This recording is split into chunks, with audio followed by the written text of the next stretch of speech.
Where are you going, Holmes? Have you been invited somewhere? We have been invited, Watson. We have? Where to? To the Baker Street Irregulars' annual dinner. They sent us an invitation. It is on the table. A dinner?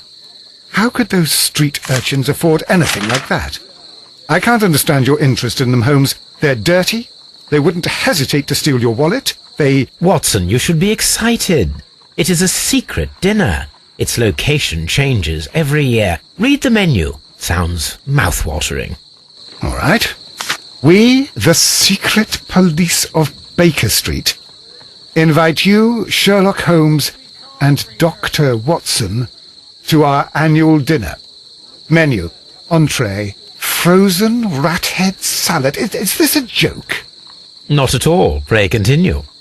Main course, sow's udder in Danny Nutcracker's way. Sounds disgusting, Holmes. Hedgehog goulash. Street turnips in homemade juice. And it goes on. I can hear them on the stairs now. Oh, we can't go there. We can't eat that. Watson, you'll hurt the feelings of those poor children. We have to go. Oh, Mr. Holmes. It is fine, Mrs. Hudson. Mr. Holmes!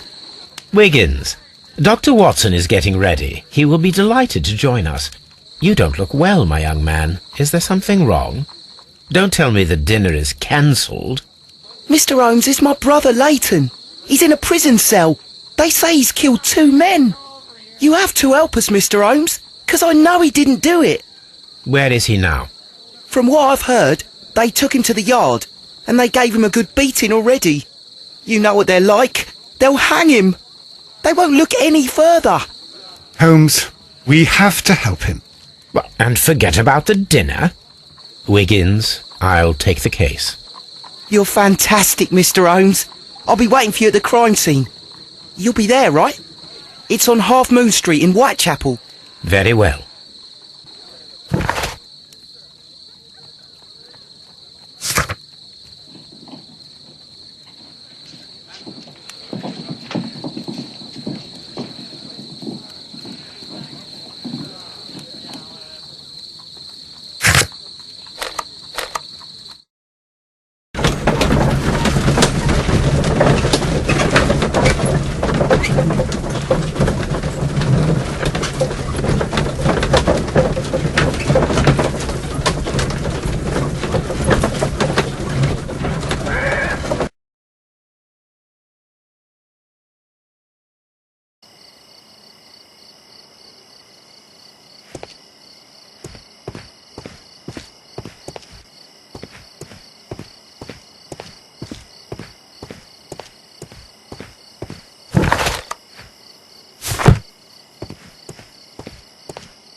Please, gentlemen, leave the scene now.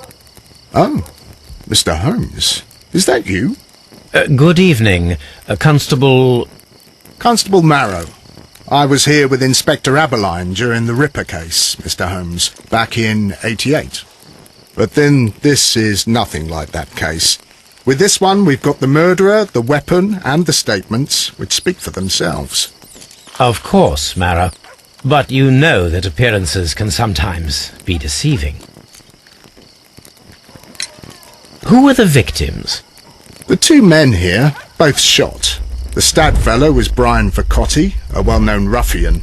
The other, Kenneth Butler, a jeweller by trade. You spoke of statements. You have witnesses?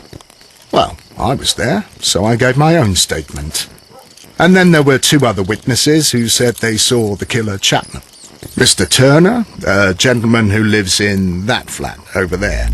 And Polly Powell, a flower seller, who was over at the far side of the street. So, Constable Marrow, I should be delighted to hear your testimony. I was standing at the north side of Half Moon Street. That was the side that you came from. But you would have been unable to observe this part of the street, where we are standing now. That is correct. But I saw the two victims slowly enter Half Moon Street, and then shortly after, the fireworks started. A few minutes after that, the fellow chapman rushed towards me and ran into Half Moon Street. Please continue. I didn't pay attention, but suddenly I heard a woman's cries and police whistles on the other side of Half Moon Street. I rushed over there and I saw the two dead bodies on the ground. When I reached Whitechapel Street, I saw Leighton Chapman. He'd been caught by two police constables. Did you hear the shots? I didn't hear any shots. The fireworks were all over the sky. They were so loud I couldn't hear anything else. What were the fireworks in honour of, Constable? Well, today's Queen Victoria's birthday, Mr. Holmes. Yes, I appear to have lost track of the days. It is May now, of course. Constable Marrow, what else caught your attention while you were running through Half Moon Street? I saw nothing but rats, and I took the time to light every corner with my lamp. Did you happen to look up at Mr. Turner's window when you were on Half Moon Street at that time? Yes, I saw that the window was open, but no one was there. It was dark in the room. Constable, your statements have been of great value to me.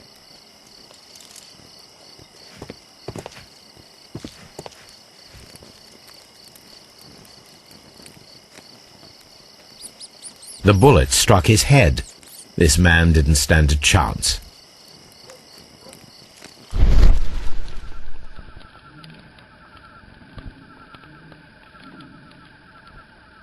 A piece of wood that has stuck between the cobblestones. Let us take a closer look.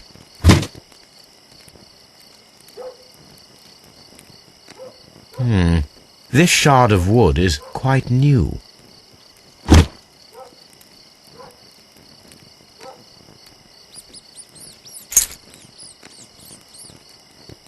This is an ordinary key. I wonder what kind of door it opens.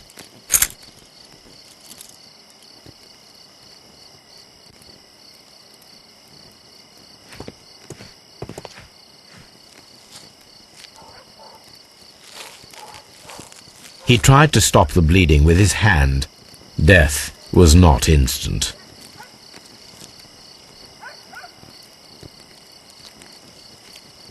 The bullet penetrated his stomach, a dreadful wound.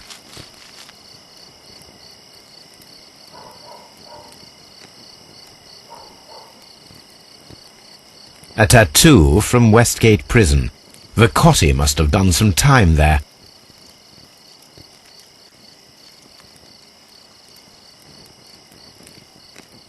Brian Vercotti suffered greatly. What a terrible way to die.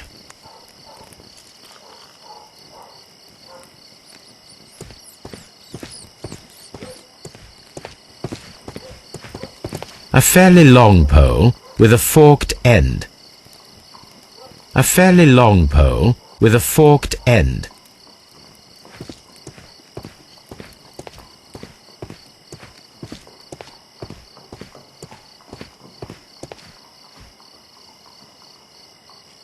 Good evening, Mr. Turner. I heard Constable Marrow reply to you as Mr. Holmes. Are you that detective gentleman? I've heard of you. And, well, I know things about this evening. Excellent. Might we hear your story? Could you tell us everything that you may have seen or heard? I was already in bed when the fireworks started. A few moments after, I clearly heard two gunshots from outside. Please continue. I quickly got up and I grabbed the lamp from my nightstand and I rushed towards the window. I looked down and I saw two bodies. And there was a man with a gun who was standing nearby. Where exactly? Well, near this body. Did he notice you? I don't think so. He rushed towards Whitechapel Street without looking around. Mr. Turner, did you see anyone else in the street? No, I saw no one but that man, the murderer, the fellow they caught.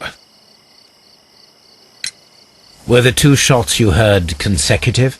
Yes, there was a very short pause between them, and they sounded different somehow. It seemed to me that the second shot was louder than the first. That is an interesting comment. Mr. Turner, what were your actions after you stepped up to the window? I was afraid that the man with a gun might return, so I stayed close to the window till I saw the policeman coming in the Half Moon from Whitechapel. Then I walked out to tell them everything I saw.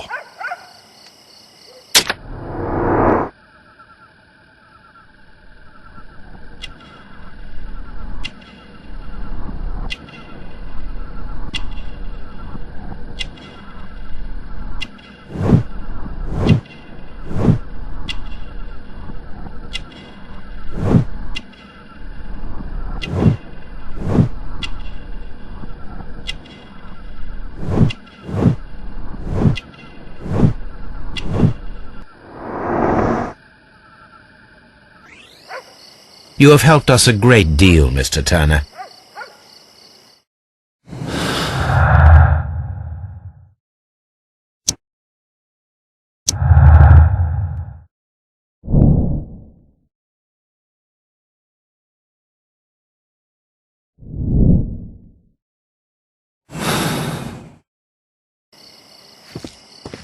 I'll do anything to save my brother, Mr. Holmes.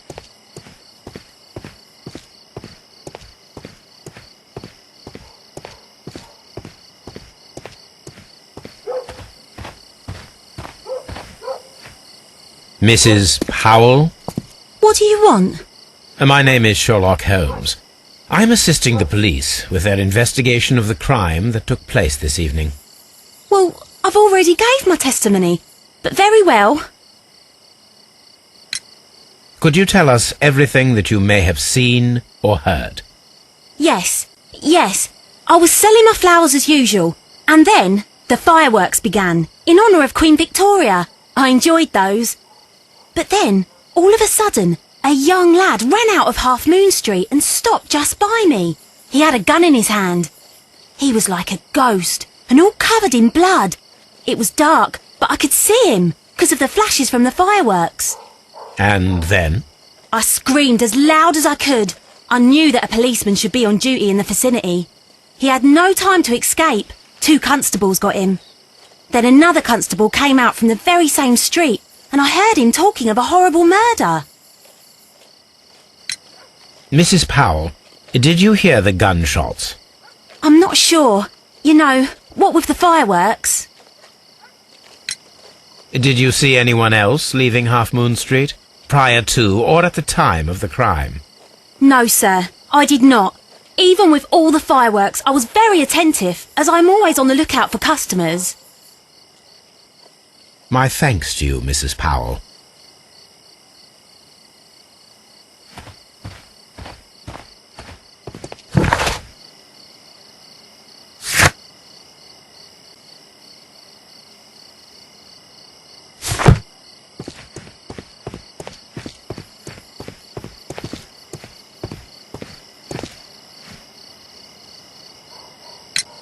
Mr. Turner, you have stated that you remained close by your window after the crime, is that correct? Oh, yes, Mr. Holmes. I stayed at my window until the policeman arrived to examine the dead bodies.